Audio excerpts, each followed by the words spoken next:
I want to talk about something that I've been self-conscious about for pretty much my whole entire life. This video is quite important to me and hopefully you can resonate as well.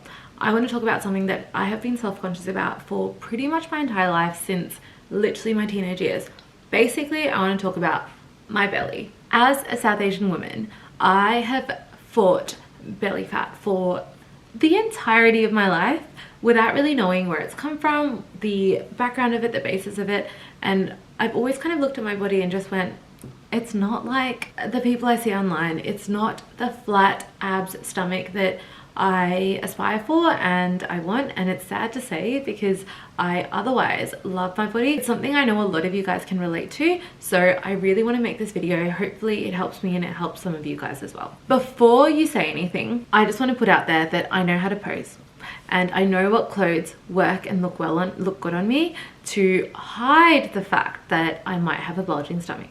So if you look at some of my Instagram posts, you will be like, what is she on about? She doesn't have a tummy. But trust me, I do. And at the end of the day, it's just a gut. Everyone has one. What makes this super confusing is actually that and it sounds a bit pretentious of me to say, but if you know me, if you've seen my Instagram, if you know me as a person, you know I am quite active and I'm quite fit as a person. I train consistently, I actually eat quite healthy, and from all of my last body scans, and I'll put a few up here for you guys to see, my body fat actually sits at about 18%, which is quite low. I think the norm is around 20-25%. I could be wrong, I need to double check that, but basically my body fat percentage, if I go any lower, or you know those crazy numbers where you see like 11% or whatever, I'm gonna lose my period, and you know how dangerous that is. You know how dangerous that is. And yet this is the place that I hyperfixate on, and I know a lot of you girls also do. Ever since I was about 16 years old, I've swung from body positivity to literally trying to cut out this part of my body for the longest time in my life. And let me just show you for context. So obviously I'm wearing a jumper and I'm wearing my gym clothes, but you can see even right now where I haven't had lunch and I haven't had a lot to eat today, and it still bulges, and I'm not holding anything in right now, it still bulges. This is where my fat sits. And trust me when I say that takes a lot of courage for me to do, given I just feel like having this gym or this active sort of persona, and that is true, that is very much me, also equates having a flat stomach, which I don't have, and I know a lot of people don't. So ever since I was 16, I've gone between fad dieting, reducing the fat, trying to reduce the fat I store in my belly, and just slowly learning that I can't spot reduce. But through this period, I've also gone through the trenches, in the sense that I've been chronically underfeeling myself. There's been just a massive journey, and I really want to get into it. For years, I genuinely just thought there was something wrong with me. I compared myself to every other, and I'm gonna say the word, white girl that was on the magazines, that was on advertisements, that had the perfect Australian bikini body.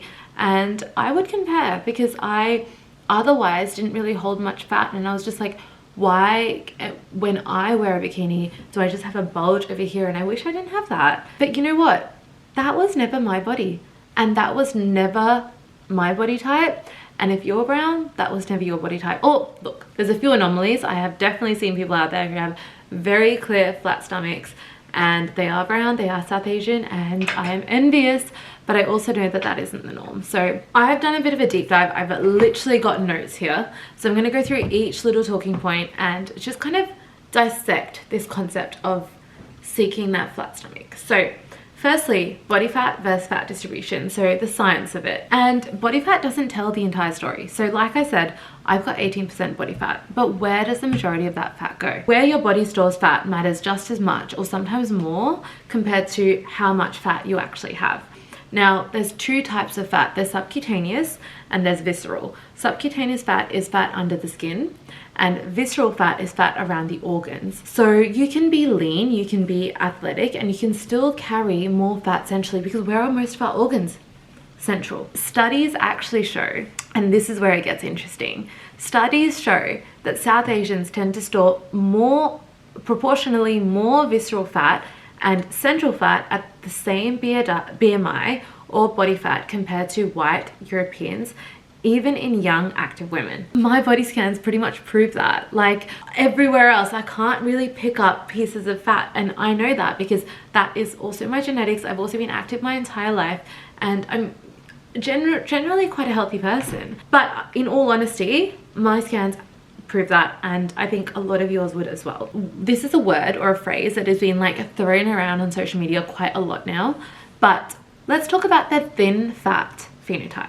So in South Asians, we have what we call thin fat, and it means having a normal body weight and maybe even normal body fat, but your body stores higher percentages or proportions of fat centrally, and especially around the abdomen. Up to 40 to 45% of South Asians with normal BMIs fall into this category, which is massive. And it's been consistently documented in literature, and I am going to tag some of the research that I've looked through over the course of the years, and also like what I've kind of like put together to kind of not just prove but show that like I'm not saying this of like no basis, like this does come from research. So if you ever thought like, why do I look like this and I'm doing all the right things, the answer is because your body is designed to do exactly what it was meant to do. And let's talk about why. Let's talk about where this has come from, all right? Because it's quite interesting. It's also a little bit sad. So this really hits me because South Asian populations have survived hundreds, if not thousands, of years of starvation and famine. Some of it was during the colonial rule, and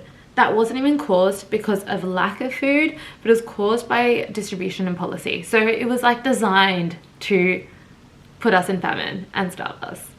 Storing visceral fat was literally a survival mechanism. It was for energy conservation, fat retention, and storing central fat was literally our survival mechanism, and it was an advantage at the time. But what we call epigenetics, so how genes are expressed when passed down. So for example, if a mother was under famine or underfed during the time of pregnancy, those genes might be passed down into the offspring. Around the genes itself would express themselves that the baby would hold more fat centrally in order to survive. Those are the traits that get passed down. Our bodies literally learned to survive. They just weren't designed for a time where Instagram and TikTok and perfect bodies and liposuction and the skinny trend and all of these things have come back, or you know, are in play at the moment.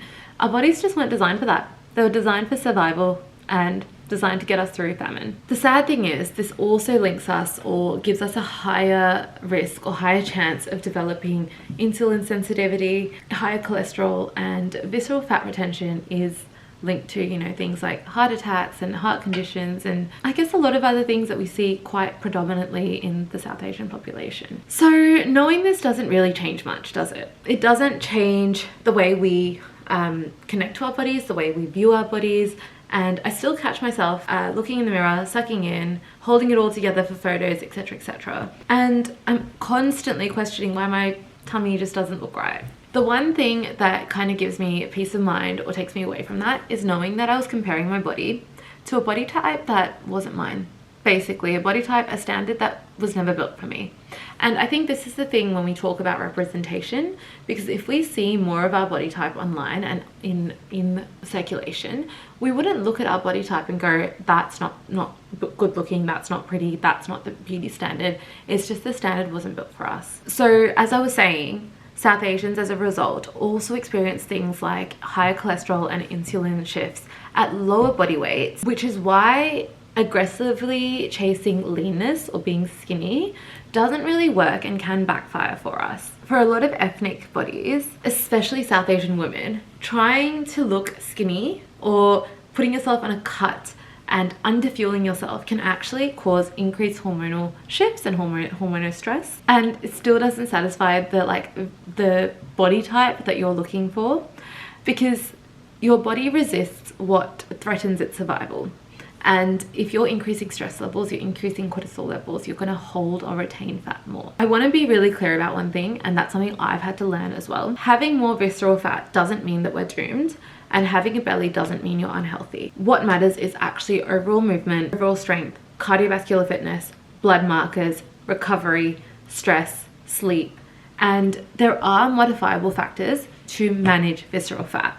These things are through your lifestyle, but not through obsession and punishment, because you're not going to change it that way. I just want to give a little bit of context to a few things that I've gone through as a result of underfueling myself and overtraining.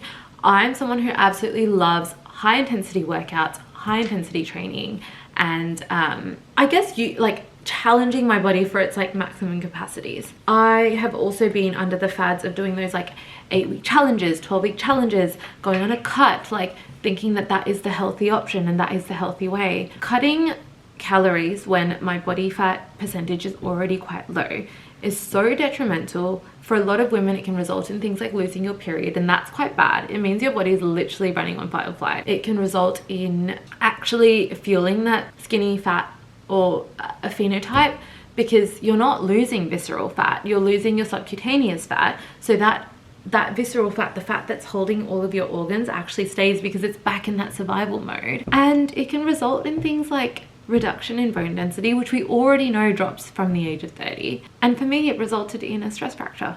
So it resulted in my bone, my femur, my neck of my femur on my right hip, literally disintegrating because I'm not fueling it enough for the amount I was training, which is insane to say. Like, it's insane to think that I was not eating enough food and I wasn't fueling my body enough to a point where my literal bone was breaking.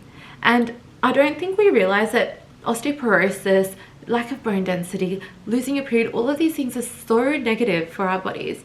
And so it's a massive learning curve for me. I see my mind bounce from I want to cut or spot cut that area. I'm absolutely obsessed and so grateful for the body that I have and all the things that I get to do, and I bounce between these two mindsets constantly. But I want to tell you that fueling your body for the activities it needs to do is so important, and these body stereotypes, and these body standards that were just not built for us, and our genetics are the way our fat is predisposed is literally contributing towards us having a bit more of a gut. It just is what it is. So here's my concluding little piece where I want to talk about a few things that you can do to support your body and fuel it, and without obsessing over how it looks.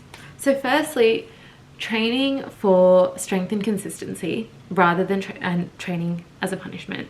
So firstly, strength training is so crucial and important if you are wanting to change your body composition, but also to help things like bone density, to help your muscles to look after your joints, etc, etc. Resistance training also helps insulin sensitivity and how your fat is distributed, so that does help body composition. Focusing on progressive strength rather than just trying to burn calories, because the goal of this is not just to burn calories, and there is evidence to show that strength training can actually reduce visceral fat. So there you go. Manage stress like it actually matters. So high stress levels leads to high cortisol, which continues to support storing that fat in that midsection. Again, underfueling increases cortisol levels as well, but stress hormones are a massive driving factor to building up visceral fat. So if we can do things in our day to manage our stress levels, whether that be eating at regular times so we're not stressing our body, if you're noticing you're quite stressed in your work environment, taking breaks at the right times, those sort of things. So managing our stress hormones is so important to decreasing visceral fat. Eat to stabilize blood sugars and not to shrink yourself. So that boom bust, that starving yourself for such a long time and then eating things that spikes your sugar levels, all of those things will increase cortisol levels. So things that you can do is keeping your protein intake high, and if you're like me and you're vegetarian, that is always a challenge. So it's important to think about how many grams of protein you're actually getting into your body and into your system every single day. Eating plenty of fiber rich foods, and I know in our South Asian diet we do have a lot of fiber, but a lot of vegetables, a lot of fruit, anything that's like fiber rich is so important. Avoid being too restrictive. So again, we don't want to put our body in that stressed environment, that stressful period, and so we don't want to restrict too much. If you are overeating, yes, obviously cut to be at a reasonable level, but in all honesty, a lot of the time South Asians are actually undereating or undereating the right things, so tweaking our diet in that way. The other thing you have to remember is South Asians actually have a really strong metabolic reaction to underfueling. So again, another reason we shouldn't be just like fad dieting and restricting ourselves. Prioritizing sleep. When does our body regenerate? When does it recover? When do we give it the rest that it needs? When we're sleeping. Not getting enough sleep actually increases visceral fat regardless of what you eat. So proper recovery and keeping your hormones in check is so important. And the last one, which is something I need to remember as well, but something that hopefully helps you as well. Focusing on your health without demanding a flat stomach. And remembering that being healthy doesn't equal a flat stomach. Belly doesn't mean that you're not fit, you're not disciplined, and you're not attractive. A belly just means that is how your fat is distributed, and fat is normal in your body. My final thoughts are, we don't need to fix our bodies. We need to stop measuring them against standards that were just not built for us. We just have to be kinder to ourselves and actually just cultivate that healthy lifestyle without that healthy lifestyle actually being your vice.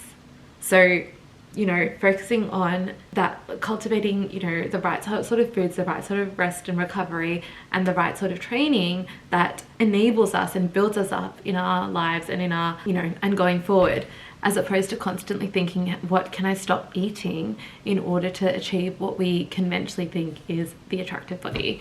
And this whole message is this whole video is a message to myself and a reminder to myself, just as much as it might be helpful to you. So hopefully it was useful for you. I know talking about these things is useful for me. So yeah, hopefully you got something out of it. So thank you so much for being here. This was a really vulnerable one for me, and something that's really close to my heart, and something I like struggle with, or like kind of bounce around every single day, or like, you know, constantly. So thank you so much for being here. Thank you for watching. It was a long one, I know, and I'll see you in my next video. Bye.